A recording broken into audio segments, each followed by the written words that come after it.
বাংলাদেশে দলিত আদিবাসী হিন্দুদের ওপর আক্রমণ হচ্ছে, বাড়িঘর জ্বালিয়ে দিচ্ছে দুষ্কৃতীরা। এর বিরুদ্ধেই সমালোচনায় সরব হলেন বিরোধী দলনেতা শুভেন্দু অধিকারী। একই সঙ্গে বাংলার গণতন্ত্র নিয়ে তিনি কথা বলেন।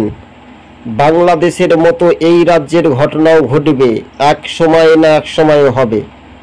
বিরোধী দলনেতা শুভেন্দু অধিকারী 2026-এর বিধানসভা নির্বাচনকে সামনে রেখেই ভারতীয় কার্যত জনতা পার্টির নেতৃত্বে তিনি পশ্চিমবঙ্গে 294টি বিধানসভার আসনে এবার রাজ্যের শাসক দল তৃণমূলকে গোহারা হারাবেন বলে এমনটাই টার্গেট নিয়েছেন। তবে হ্যাঁ, মানুষের কাজ, বেকার যুবদের কাজ এই রাজ্যে নেই। বাংলাদেশে শেখ হাসিনা পালিয়েছেন, লুকিয়েছেন দিল্লির আশেপাশে, এমনটাই কিন্তু খবর পাওয়া যাচ্ছে। কিন্তু দেখা যাচ্ছে যে বাংলার গণতন্ত্র নিয়ে তো প্রশ্ন উঠছে।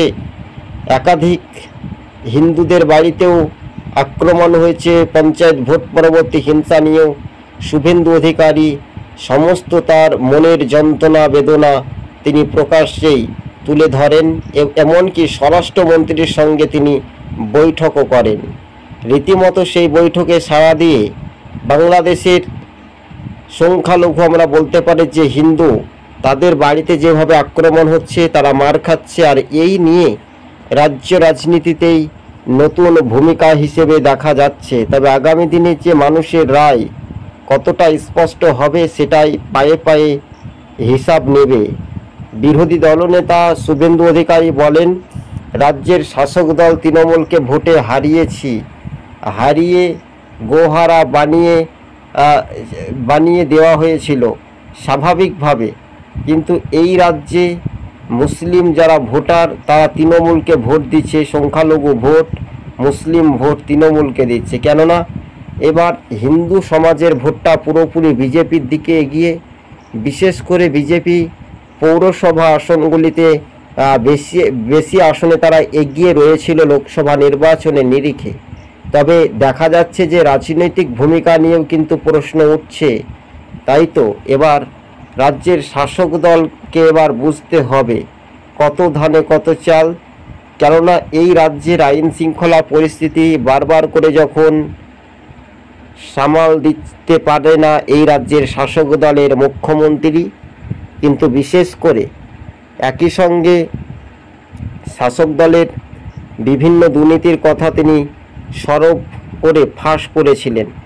তবে এবার দেখার একটা বিষয় রয়েছে দর্শক বন্ধুগণ, রাজনৈতিক মহলে সমস্ত সব জল্পনা কল্পনার অবসান ঘটিয়ে বাস্তবে এখন হাওয়া কোন দিকে দোরগোড়ায় এগিয়ে যাবে, এটা এখন দেখার একটা বিষয় রয়েছে। রাজ্য রাজনীতিতে শুভেন্দু অধিকারী যে কথাগুলি সাংবাদিকের প্রশ্নের উত্তরে তিনি বলছেন, সরাসরি আমরা সেই ফুটেজগুলো তুলে ধরেছি, দেখতে পাচ্ছেন। এই রাজ্যের আইন শৃঙ্খলা পরিস্থিতি আগামী দিন কি হতে পারে বা ভবিষ্যতে কি হবে না হবে, সমস্ত তথ্য দিয়ে কিন্তু বুঝিয়ে দিয়েছেন বিরোধী দলনেতা বিধানসভার শুভেন্দু অধিকারী। শুভেন্দু জেলাতে কিন্তু বিজেপির দাপট স্পষ্ট পূর্ব মেদিনীপুরে দেখা যায়। অখিলগিরির রাজনৈতিক ভূমিকা নিয়েও কিন্তু প্রশ্ন ওঠে। অখিলগিরি আর তিনি বিধানসভাতে টিকিট পাবেন কি পাবেন না শাসক দলের কাছে, এটাই শুধু তার স্বপ্ন, দুঃস্বপ্ন থেকেই যাবে।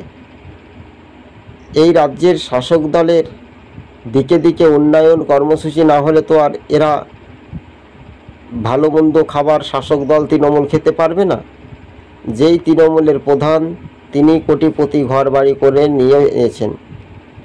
এবার পঞ্চায়েতের যে ফলাফলের আপডেট হয়েছিল, সেখানে বিরোধী রাজনৈতিক দলগুলো যে এখানে আসন জিতেছিল গ্রাম পঞ্চায়েত, সেখানে জোর করে কেড়ে নিয়ে তৃণমূলে জয়েন করাচ্ছে একেবারে স্পষ্টভাবে। কিন্তু এই মুহূর্তে যেটা রাজনৈতিক সমীকরণ, সেটা একটা দেখার একটা বিষয় রয়েছে দর্শক বন্ধুগণ। তবে এবার আপনাদেরকে বুঝতে হবে যে রাজনৈতিক ভূমিকা বা রাজনৈতিক প্রশ্নের উত্তরে আগামী দিন কি হতে পারে বা আগামী দিনের পথ চলা শুরু কি হবে,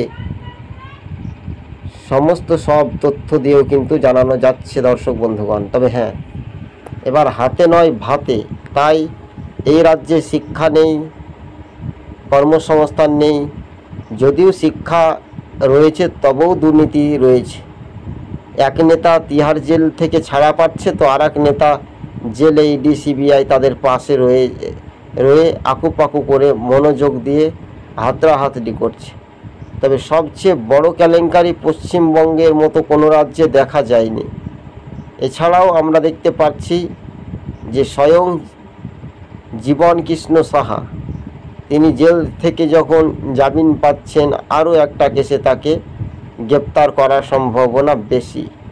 তো আপনারা নিশ্চয়ই বুঝতে পারছেন, এমনকি রাজ্য রাজনীতির ময়দানে কেউ 1 ইঞ্চি জমি ছাড়তে রাজি নয়। বাংলাদেশের ঘটনাগুলো যেভাবে ঘটাচ্ছে কিছু মানুষজন, সেটা কিন্তু খুব খারাপই।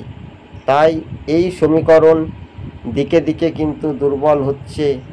তাই রাজনৈতিক ভূমিকা নিয়েও প্রশ্ন তো স্বাভাবিকভাবে দেখা যাচ্ছে, এবং আগামী দিনে যে মানুষের রায় বা জনগণের যেটা গর্জন, বাংলাদেশে মতো এই রাজ্যে এটা শ্রীলঙ্কার দিকে এগিয়ে যাচ্ছে।